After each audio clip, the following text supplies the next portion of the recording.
You're tuned in to the number one radio station, 25.5K MF radio station, number one. Yo, this is your DJ Renal, bringing you live vibes on your favorite station, 25.5K MF radio station, na nagsasabing kung may problema ka, i-MyD mo. Siguradong 24 hours lang, wala na yan. 25.5K MF radio station, your soundtrack, your life.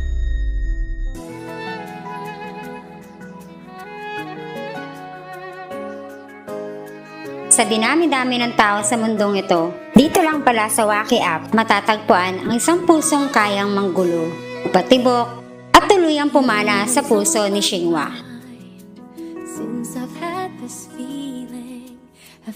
Siya ang babaeng tinatawag sa pangalang Miss Sweetie.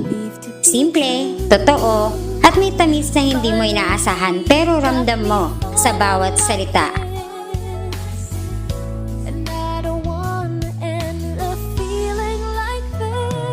Ngayon, halina't pakinggan natin ang isang nakakakilig na love story, ang kwento ni Xinghua at Miss Sweetie. Dalawang taong pinagtagpo ng tadhana at tahimik na itinadhana para sa isa't isa.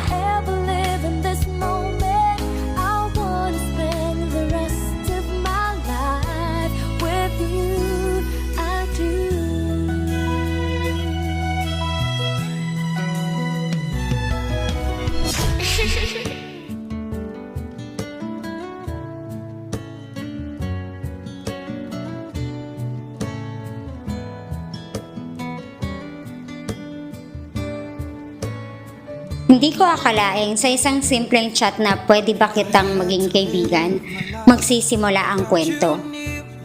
Una kaming nagkakilala noong wedding ni Marie. Nag-chat siya sa akin, pagkatapos nagtanong kung pwedeng makipagkaibigan. Pumayag ako, pero hindi ko rin sineryoso. Ilang araw ko siyang inignore, parang wala lang. Hanggang sa nagtagpo ulit ang landas namin sa PR ni King Kong. Doon ko siya nakitang mas makulit, mas totoo, may kulitan at harutan, pero nakakatawa kasi hindi ko pa rin siya nakilala agad. Hindi ko alam na siya pala yung partner ko, hanggang sa na-stalk ko na siya. At doon ko biglang naalala, siya pala to. May kwenta na pala kami, kahit panandalian lang. Ipinaliwanag niya ang lahat. Siya raw yung partner ko. Nakalimutan ko talaga. Pero kahit may paliwanag, hindi naging madali. Na-disappoint ako nung nalaman kong may karelasyon siya noon. Kaya pinilit ko ulit ang katahimikan. Inignore ko na naman siya. Akala ko doon na matatapos. Pero minsan, ang mga kwentong hindi natin sinisimulan, sila yung kusang bumabalik.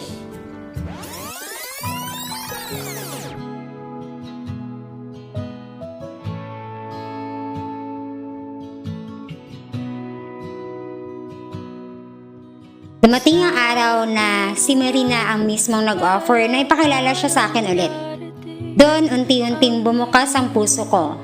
Walang pilitan, walang drama, natural lang. Hanggang sa dumating ang birthday ko.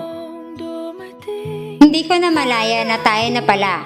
Sa bawat I love you, sumasagot na rin ako.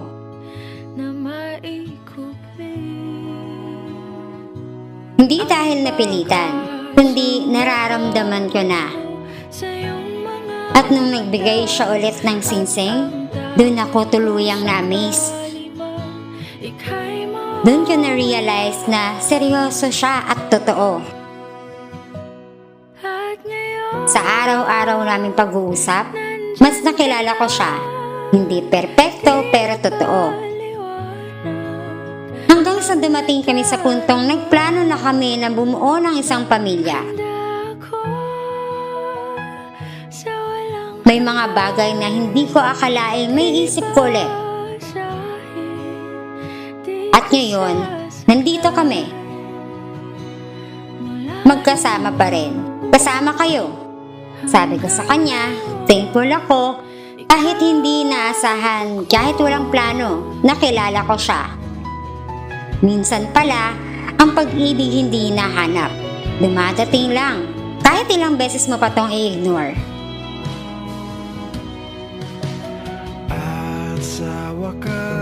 At syempre, hindi kumpleto ang kwento ng love story nilang dalawa kung walang taong nagiging tulay at nakapalibot sa kanila. Ating pakinggan ang mga mensahe ng mga taong nakasaksi sa pag-ibigan nila Shengwa at Miss Sweetie.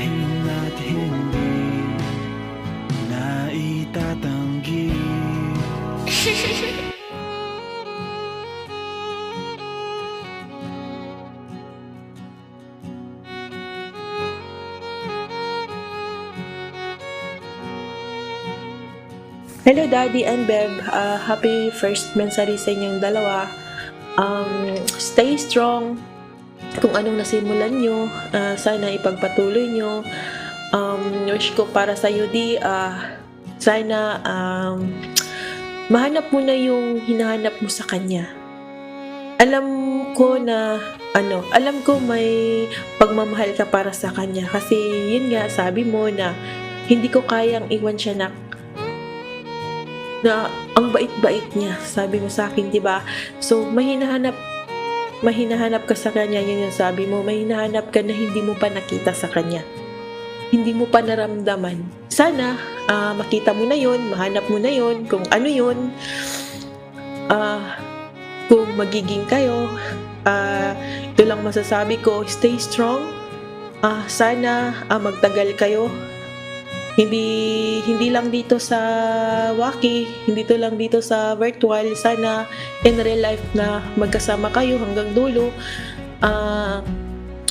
Masaya kami para sa iyo, di. Alam ko na dati nasasaktan ka, 'di ba? Parang iniisip ko baka takot na to sumubok. Pero ang sabi nila babaero ka daw. No, 'di ba? No. Kasi yan yung sinasabi ko sa iyo, Daddy, bakit ganoon? Bakit dami mong ang dami mong chicks? Sabi niyo, biro lang yun na, 'di ba? So, ayun, yun yung pagkakilala sa iyo ng mga tao na bago ka pa lang nakilala. Kami, parang na sa amin, kasi matagal ka na namin nakilala, tagal na natin nagsama sa apps, sa virtual, so, alam na namin yung ugali mo. So, sana alam ko naman na hindi yun rason na ganun, kasi parang tingin ko naman kay Beb na lagi siyang umiintindi, taas ng niya, pangunawa niya, malawak yung pangunawa niya. Sana hindi naging hadlang yung gano'n na mga mo, at sana naman bawasan na lang natin. Tapos yung yung pag-approach mo, pagsasabi mo, dawi ka magsalita, sana hinaan mo konti yung kasi oo naman, kahit naman kami, 'di ba, kung bago pa namin nakilala, tapos parang daw siya magsalita is parang sumisigaw, syempre masasaktan talaga, 'di ba? Yun, bawasan natin ng ganun, kasi hindi natin alam kung anong naramdaman sa nakakirinig sa'yo pag gananan mo ng pagkasabi. Sa'yo naman, Beb, sana malawakan mo yung pangunawa mo, pag-iintindi kay Daddy sa ugali niya, sa dawi siya magsalita, sana intindihin mo siya lagi. Kasi ako na magsabi, ang bait-bait talaga niyan. Ang dami na naming virtual na apps na napasukan, pero dito pa rin kami, sumasama pa rin kami sa kanya. Siya yung unang tatay-tatayan namin sa apps. Kaya hanggang dulo, 'di ba? Kami pa rin yung kasama niya. Kasi andyan siya lagi sa likod namin. Kung anong pagkakamali namin, ayun, siya yung mag-a-advise. Sana magtagal kayo, kung maging kayo man. Sana sana magtagal. Hindi lang, yun nga, hindi lang dito sa apps. Sana magkakaintindihan kayo hanggang dulo. Mag-aaway man, hanggang away lang, hindi na, wala na yung hiwalayan, di ba? Kasi pag may topak, hanggang topak lang yun. Pag ilang minutes, kung mahal nyo yung isa't isa, kung ilang minuto lang, wala na, di ba? Ayun, enjoy nyo lang yung life nyo. Sana magkasama kayo hanggang dulo. Yun lang, happy first monthsary sa inyong dalawa.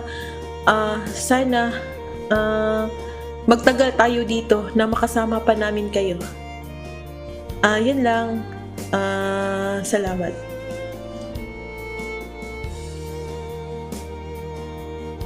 Happy first monthsary, Mommy and Daddy. Magpakatatag lang kayo. Kung meron man kayong pag-aaway, di pagkakaintindihan, di pagkakaunawaan, pag-usapan nyo na lang dalawa ng maayos, yung kayong dalawa lang nakakaalam. Hindi na yung magsusumbong kayo kay ganito, magsusumbong kayo kay ganyan, para hindi na humaba yung mga kwento. Sana kung ano man yung problema nyo ni Daddy sa inyo na lang. And thank you for accepting, Daddy. Thank you sa pinakamahaba mong pasensya at pagmamahal para intindihin si Daddy. Salamat talaga sa pagmamahal mo sa Daddy namin na pinaparamdam mo sa kanya. Alam mo na kung ano sasabihin ko sa'yo. Andito lang naman kami lagi, handang makinig at sumuporta sa'yo. I love you both. Mwah! Hi guys, this is Pretty, and this time gusto ko lang batiin yung lalaking sobrang importante sa amin nila Mami Shane and Tita Marie, yung lalaking hindi kami iniwan simula umpisa hanggang ngayon kasama namin. Kahit saang apps man kami pumunta, lagi talaga namin siyang kasama. At syempre, para dun sa babaeng mahalaga ngayon sa buhay niya. Hey, happy first monthsary, Daddy Lo Xinhua and Mommy La Sweet. More months to come, and hindi ko pa man alam sa ngayon kung ano talagang status niyong dalawa. Pero gusto ko lang na sana mauwi sa reality at totohanan ng lahat, diba? And of course, I just wish na sana palagi kayong masaya. More baonan to come, more asaran to come. And sana mauwi talaga sa totoong pagmamahalan yung para sa inyong dalawa. And I know naman may feelings na. Oo, may feelings na si Daddy. Masasabi ko talaga, may feelings na si Daddy. Ngayon yun lang to ginawa, yung may pa-surprise na ganito. Talaga naman, Daddy ikaw ayun lang. And Daddy, sana magbait ka na. Oo, magbait ka na, maging malambing ka na talaga. Huwag mo nang sinisigawan si Mami La Sweet para hindi na siya nalulungkot. Ikaw talaga, yung boses mo kasi lambingan mo, dapat sabihin mo na lang, love, pasilip, love. Ganun na lang, hindi yung pasilip man, oy, wag ba gaganon, lambingan mo kasi para pasilipin ka. Joke lang. Ayun, Daddy, I love you, day. More months to come sa inyo ni Mami La, and be happy always. Thank you. Happy Mansari, Tatay and Nay, stay strong to both of you, and more away is a part of a relationship, and always understand each other. Love you both.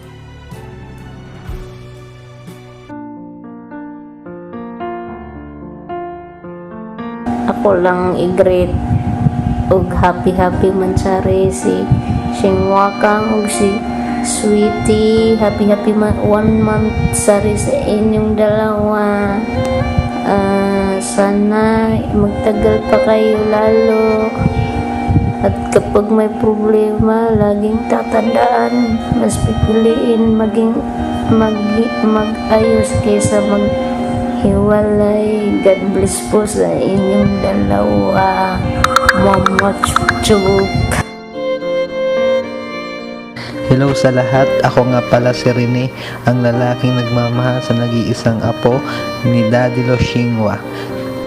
Siyempre, gusto ko lang batiin si Daddy Loshingwa at si Mami La Sweet ng Happy First Mansari, more months to come.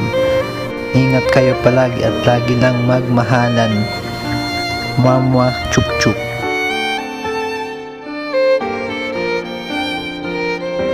Ating pakinggan ang isang special na mensahe mula sa puso ni Shingwa para sa kanyang minamahal na si Miss Sweetie.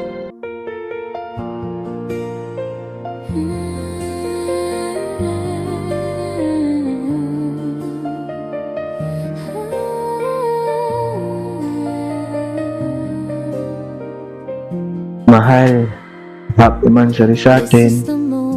Salamat sa walang sawang pag-iintindi mo sa akin, sa lahat ng pagkukulang ko, sa mga salitang nakasakit, at sa mga pagkakamaling paulit-ulit kong nagawa. Alam kong maraming beses kitang nasaktan, pero kahit ganun, nandyan ka pa rin, nananatili sa tabi ko. Maraming salamat, mahal. Salamat dahil hindi ka sumuko kahit minsan ang hirap na mahalin ako. Pangako ko sa'yo, dahan-dahan kong babaguhin ang sarili ko. Hindi lang para sa'yo, kundi para sa atin. Ayaw kong masaktan ka dahil sa mga kasalanan ko. At kung sakaling masaktan man kita ulit balang araw, sana hindi na sa sakit na nagpapaluha, kundi sa sakit na masarap. Yung punong-puno ng pagmamahal at lambing. Sana piliin mo pa ring mahalin ako araw-araw tulad ng pagpili kong mahalin ka sa bawat tibok ng puso ko. Mahal, mahal na mahal kita.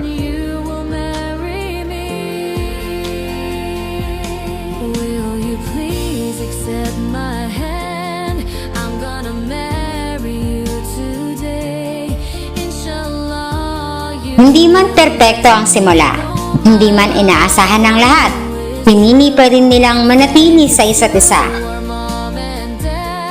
Sa bawat araw na magkasama, mas pinipili nilang magmahal. Sa bawat pagsubok, mas pinipili nilang kumapit. Dahil minsan, ang totoong pag-ibig ay hindi yung bigla kang nahulog, kundi yung araw-araw mong pinipiling manatili. Maikli ang panahon, pero sapat para malaman ang totoo. Hindi dahil walang problema, hindi dahil may pangunawa. At kahit walang kasiguraduhan sa bukas, sinigurado nila sa isa't isa ngayon. Ito ang kanilang kwento. Isang kwentong nagsimula sa pagkakaibigan, dumaan sa pagkalimot at nauwi sa pagmamahalan. At habang may ikaw at ako, habang may hawak kamay at pangarap, dito pa lang talaga nagsisimula ang kanilang forever.